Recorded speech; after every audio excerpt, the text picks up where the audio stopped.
Welcome you to another episode of Unfiltered. This one officially go down as episode 217 as we get a chance to go down a lane that I love as a fan and talk some MMA. And our guest today, part of a lineage that's as good as you can possibly get in combat sports, the grandson of Muhammad Ali and a guy who is paving his own name, looking to continue his streak. He's already 4-0 in the PFL, 5 straight wins by KO or stoppage. And on the 24th of November at the 2023 PFL Championships, on MMA's richest night, he'll be in the showcase bout against Joel Lopez. Biaggio Ali Walsh, kind enough to join me here on Unfiltered. Biaggio, appreciate this, buddy. How are you? I'm great. Thanks for having me. Yeah, no, it's my pleasure, man. I was really excited to get a chance to chat with you because your story is fantastic. And one of the things that I love about it is I think people probably hear your name and your pedigree and think, okay, he wanted to be a fighter since he was like 3. He must have had boxing gloves forever. And you're a football guy. Like, Yeah. you're a guy, a 3-star recruit out in Vegas, played in college. How did you get here? Like, how did you deviate? Take me back to kind of where you got in that crossroads and went from football and got into where I assume as a kid, everybody growing up probably thinking this is where you would end up someday. Yeah. Yeah.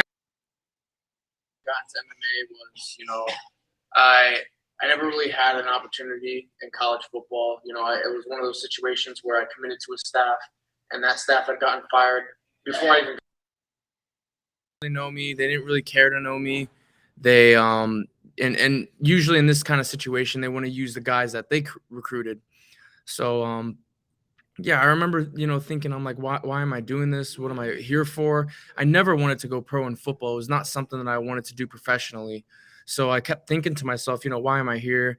If I have to play football, I'd rather play at home at UNLV for, Coach Tony Sanchez, who was my coach in high school.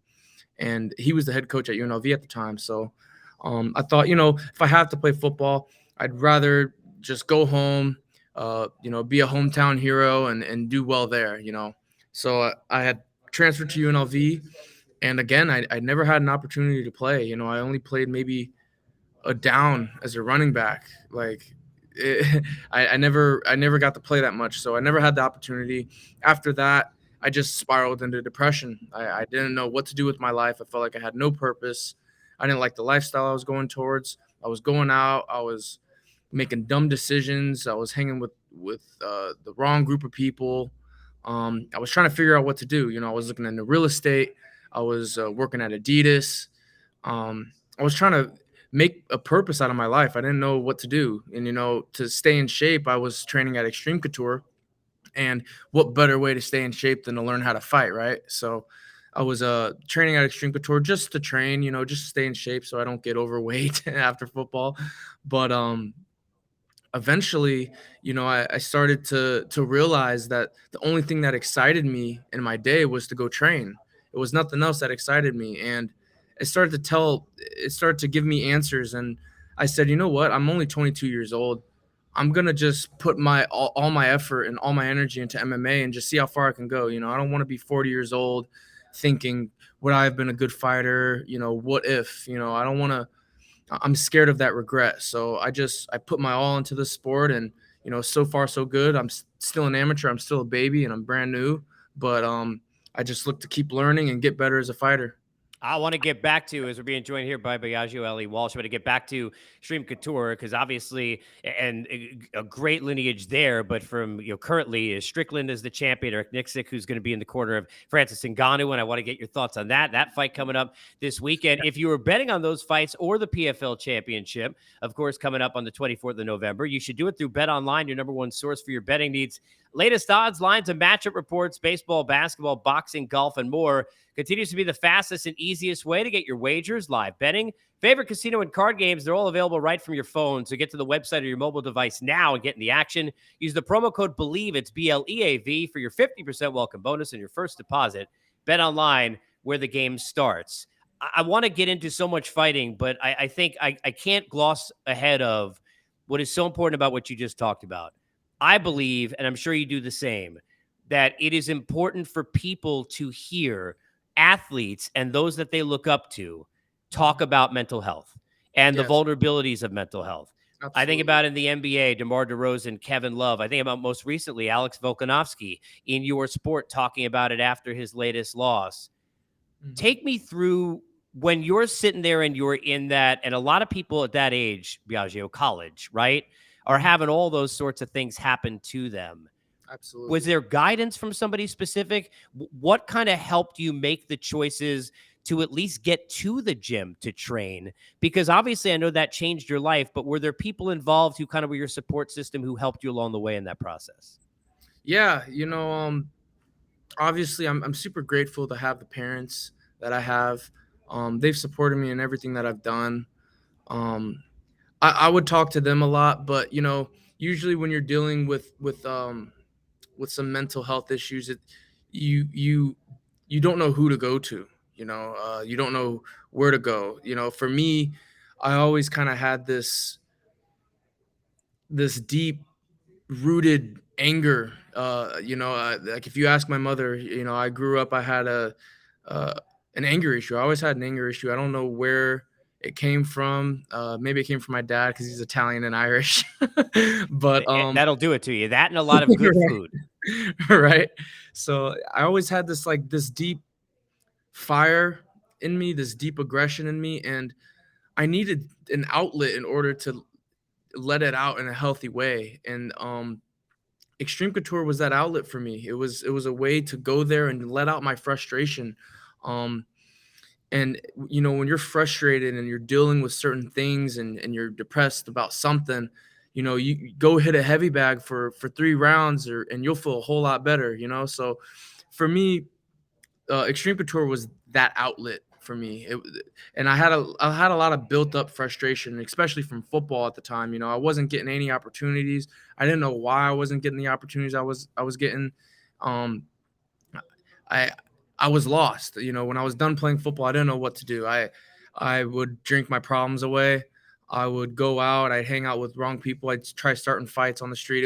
It was a very dark place for me. And Extreme Couture helped to give me that light. And when I took the sport serious and I just gave it my all, it changed everything for me. It changed me mentally, physically, emotionally, spiritually. This sport got me closer with God. I have a great relationship with God.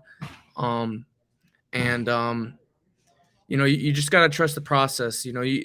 I think the best way to overcome anything like that is to have some sort of outlet. Um, and for me, the best outlet was going to the gym. I want to get into your career and how it's grown. But when you think about your learning lessons and some of the things that you learned growing up, it's hard not to go to, well, you grew up hearing about, I grew up hearing about Muhammad Ali, but he wasn't my Mhm. grandfather, right? To me, there are maybe three or four, people, humans, forget about athletes, that have had any celebrity and used it to the level of greatness that he did beyond even what he did in his boxing career. So we know the kind of person that he was. What kind of things as a kid resonated with you and stick with you that you carry now that you learned from your grandfather? I think the biggest thing was how he treated people. When he would go into restaurants, uh, he would go to I think there was a story of him meeting with Bill Clinton at a restaurant, and he didn't go straight to see Bill. He actually went into the kitchen and said hi to all the cooks and the workers and everything like that. He never said no to an autograph. He always took pictures. You'll see pictures of people handing them their little kid, and he'd hold them up and he'd kiss them on the cheek, and he just spread so much love, and that's why he was called the people's champ, is because he was for the people. He stood for the people. He used his platform of boxing to help people, and that's the core reason why I fight. I want to be able to get to a level of success to where I could help a lot of people. I could help those who are suffering uh, with mental health or any kind of adverse or hardship that they're going through. I want to be able to give people that light that's at the end of the tunnel. So and my grandfather understood that, and that's what I looked up to him the most, is how he treated people. And in my religion of Islam, we believe that doing good deeds is a very important thing to do in this life, and it's gonna eventually, hopefully lead you to a good place when you die. So my ultimate goal is to just stack good deeds, treat people well, have a great relationship with God. And the reason why I fight is so that I can use that platform eventually to help people. When you have, and we're chatting with Biaggio Ali Walsh, when you have Ali in your last name and you walk into a gym, with most people, and there are a lot of people with that last name, it would be a joke of, oh, you must be related to Muhammad Ali. And they're like, huh, very funny. And for you, no, you are. I'm like, What's the yeah, reaction like from fighters that you train with? I mean, do you have people peppering you with questions? And on the other side, is there, and I wouldn't say like antagonistic, but is there a part of when you fight guys, they want to take you out in a little bit of a different manner, even because they want to hand it to the grandson of Muhammad Ali because it's some extra badge of courage for them. Are you dealing with that too? absolutely, both sides of the coin. There's the antagonist that obviously they want to, rip my head off because of who I'm related to and be able to brag about it to their friends, family, whatever. Um, and there's, a lot of my teammates at the gym, uh, they accepted me for who I am, and that's what I love is the people who accept me for me, people who are friends with me before they even know who I'm related to.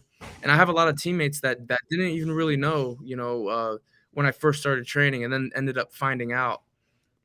But yeah, just having the last name, it puts pressure on you.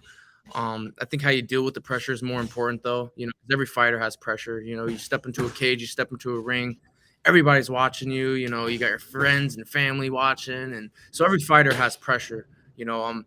Obviously, I might have a little bit more because of who I'm related to, but I'm just like any other fighter. And because of what you're doing. I mean, if you were a swimmer, I don't think anybody would say there's more pressure on you. Oh, it would be, that's great. Muhammad Ali was your grandfather. You're in a ring, whether you got the boxing gloves on or the smaller gloves in MMA, it doesn't matter, right? Because then it's like you're in Yeah. that element. Hmm. This is a huge event, and I want to talk about it and talk about this fight because MMA's richest night, November 24th, 2003 PFL Championships. Got a lot of great fights, including in your weight class at lightweight, Olivier Bon Mercier against Clay Collard. Kayla Harrison is back in action. Derek Brunson, long time with the UFC, will make his debut. You're 4-0 in the PFL right now, and you've been on a crazy stretch. And I went back and I watched the fights, and something stood out, not even about the fights, but about your interview after your last fight. I think it was in August when Dan Hardy is talking to you in the smart cage, and you won. And you had landed a couple of nasty right hands, and the ref jumped in. And sometimes this happens where it's either, to me, it's always as a fan, and I'm not a fighter, Biagio, but it's always better early than late, right? For safety. But there's Yeah. that fine line of when you get in. But for those who didn't see it, ref jumps in a little bit early. That fight was over from where I sit. I could say that from where I'm watching. But I thought it Hmm. was so interesting how humbling and introspective you were afterwards, even after a big win, apologizing to the crowd for it being stopped early. And I'm just curious, like, what's the mindset in that spot where you're all the adrenaline, you come off of a knockout win, and your mind is framed towards the people who were watching? I just thought that was really cool watching that. Yeah. I'm participating in a sport that's for entertainment. People want to see a good fight. People want to see brawls. They want to see violence. That's what people want to see. And I want to give people that, so, in the moment too, I thought he was out when he went down, and the ref probably thought the exact same thing, so he stopped the fight. But when I got on top of him and he was working his way up, I thought, oh well, this was early. So, and I know, as a fan, it's very controversial if a fight stopped early or, so I just wanted to apologize to the fans and say, I'm sorry I couldn't give you guys 3 rounds. I know they came to see like a brawl and a good fight, and I wasn't able to do that because of the stoppage.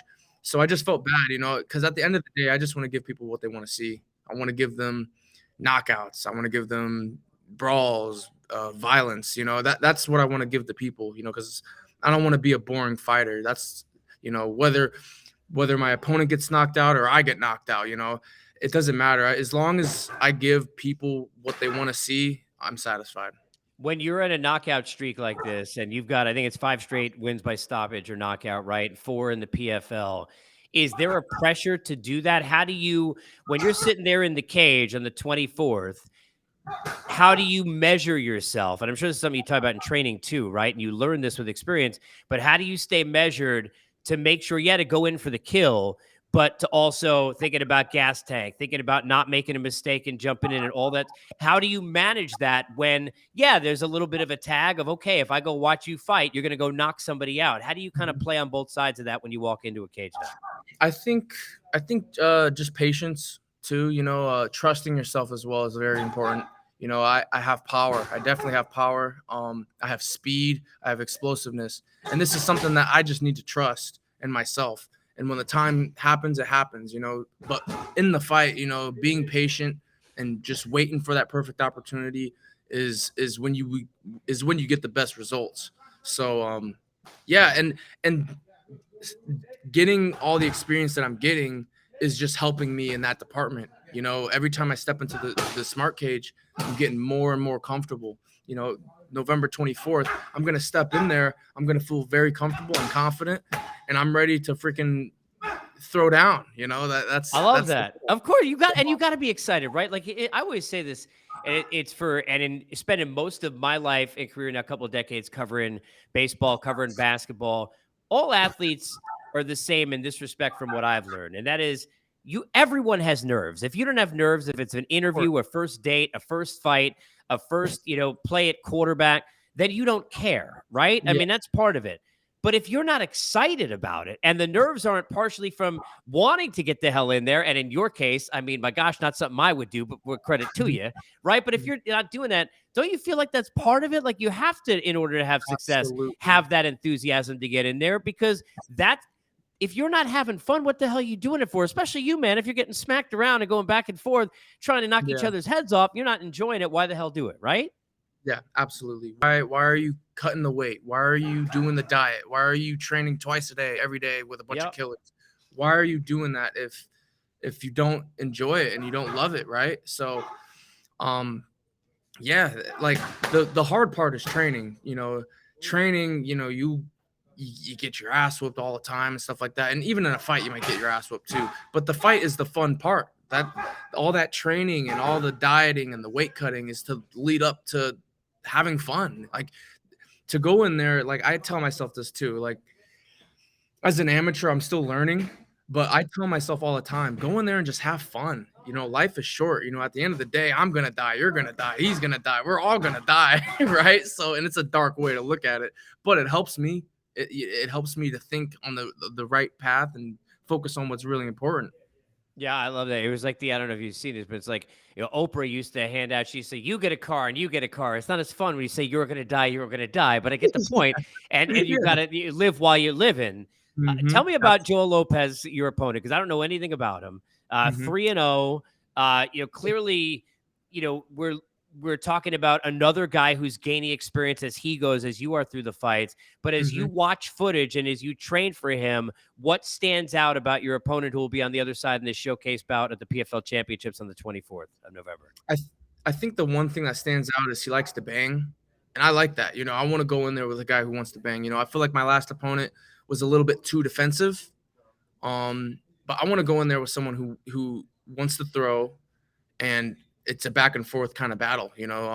I think that's the only thing that I really know about him. I haven't really seen too much footage. I seen his first fight in 2019. He comes out hot and then kind of slows down a little bit. Yeah, I don't think he's ever fought anybody like me. Anybody as fast as I am, anybody who's as explosive as I am, anybody who has the power that I have. And he hasn't fought on a stage that I've been fighting at. So I don't know too much about him. I'm just getting ready for war, really. I'm in a fight. You can have a game plan, but if the game plan doesn't go as planned, you're in a fight. Anything can happen. So I'm just going there ready for any outcome. I love that. You're at Extreme Couture, one of the best gyms on the planet, and I hear the hitting of the pads in the background. And I think about, not only the guys who train there, but everybody trying to go through there and get some love and a feel of all the learning there. Guys like Aljamain Sterling and others who travel in and come in there. But it's hard not to think about with this weekend. And you're such an interesting guy to ask about this. It was one of the first things that I thought about. I was like, I have to ask you about this because it's been so much of like MMA against boxing and a lot of these, crazy fights with the Pauls and all this other kind of stuff, but never to the level of the heavyweight champ in the UFC, who, I mean, look, he's the lineal heavyweight champ and probably the baddest man on the planet in MMA, and Francis Ngannou. And you've got Tyson Fury, who's the baddest man in boxing, and they're going up against each other this weekend. And of course, Francis, a part of Extreme Couture. So I know what side you'll be on, but as somebody who understands both, take me through what's the toughest thing for a guy like Francis, who, even though he's a striker, has been a striker in a cage, now going into a ring against Tyson Fury in this matchup coming up on Saturday night? I think MMA striking is completely different than boxing. It's night and day. If you have, as an MMA striker, when you're going against a pure boxer, you have to think, this guy has been boxing. That's all he knows is throwing the hands. He knows the sweet science. So it's hard to learn pure boxing really fast, if that makes sense. No, it makes sense. Yeah, because it's the little, like, the small details, right? Which you have a ton of them in MMA, but they're just different. Yeah, it's completely different. Like MMA striking, you have a difference in stance. You have a difference in the distance, because in MMA we're a lot farther away. You got threats of kicks and takedowns. Boxing, you're a lot closer. So it's they're two completely different ways to strike. But Tyson Fury. He's a pure boxer and he's an amazing boxer. And Francis Ngannou has that insane power. So, I mean, you never know. Like, anything. I can't wait. It's puncher's chance, man. I can't wait. Yeah, I can't. I mean, right? I mean, it's going to be good theater. I got a couple more before I let you run. One of the things I wanted to ask you was, so when you are on this side, and I've been doing interviews a long time, you get a lot of times. Nowadays it's different, because when I started doing interviews on TV and radio, we didn't have social medias. You couldn't follow somebody's Instagram, right? And basically, like, learn about them through that lens. It would usually be like a manager or an agent or somebody sends you like a list of, little nuggets and things about them. Two of the things I can knock off a list I've never seen on information about somebody that I got to ask you about before I let you run, that are both fun. The first one, I've seen likes like, okay, he loves animals, or he loves this. Loves pink frosted donuts? What? There's nothing wrong with pink frosted donuts, but how much does the love for a pink frosted donut have to be that I'm looking at the list of things I got to know about you, and I'm finding out about a pink frosted donut? You got to tell me what the hell all that's about. There's no scale to measure my love for pink frosted donuts, especially Dunkin' Donuts. I mean, I'm with you on Dunkin' Donuts. Yeah, Dunkin' Donuts, especially more specifically, it's the ones from Dunkin' Donuts.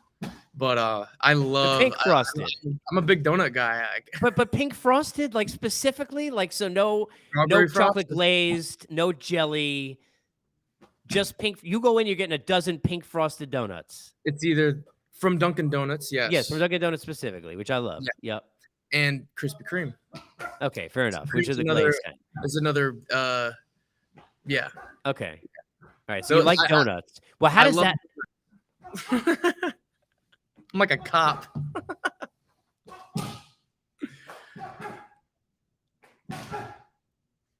Uh-oh. Because Versace models usually don't eat a lot of donuts.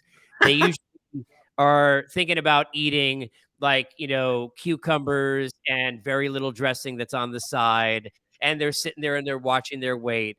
I mean, there are many. I think you're the only Versace model that I've seen MMA fighter, because usually you got to worry about your face, bro. Right? Like, that's the first thing. Unless, like, you're a hand model, which I'm not sure you tell me, and you got to worry about those too. So tell me how Versace plays into all this, because I got to know that. And do they know about your donut regimen? Because I hope if they see this, they don't go send you a message letting you know, please, to tone it down to at least a couple a week, not a dozen. Yeah, I don't think my agency knew that I ate so many donuts before they booked me with Versace. But the first time I shot with Versace was in 2020. It was in September 2020. at the time, like I said, like I was trying to figure out what to do. Modeling could get me money, so maybe I could do some modeling. So I got booked for a Versace campaign out in Milan, Italy, and I was super grateful. Yeah, it was awesome. It was an amazing experience. I got to meet Donatella. She was super nice. It was awesome. I mean, there's beautiful women too. I got to shoot with Irina Shayk, and I think I fell in love with her. How'd that go? It was awesome. You shot your shot. Did it not go well? No, she's I think she's married or something. Okay, fair enough. Fair enough. But not a loss then. Nice. Fair enough. Right. She was super nice, and it was just an amazing experience. Just to be able to, I've never been to Italy too, and my dad's Italian Irish, and just to be able to go to Italy for the first time, man, it was an amazing trip. It feels like a dream. I love that. All right, on the way out, how does this play out November 24th at the Anthem, Washington, D.C., in this fight? I know you're going to tell me, and certainly you should feel this way, and I would feel this way watching your fights, that you're going to win your 5th straight in the PFL and continue the streak, but how does the fight go? I think it's going to be a back-and-forth brawl, and I'm just going to catch him with my God-given power, and he's going to just go out. Dude, I love it. That simple. Don't eat too many donuts beforehand, though, when you got to cut the weight to get down to 155. I'm going to try not to. Yeah, be careful with that. Dude, I appreciate you so much, man. It was great to get a chance to meet you. I'm definitely going to follow the career and watch you on the 24th. It is MMA's richest night. November 24th at the Anthem in D.C. It is the 2023 PFL Championships. He is Biaggio Ali Walsh. Appreciate it, bro. Thank you so much for being on Unfiltered. Thank you so much for having me.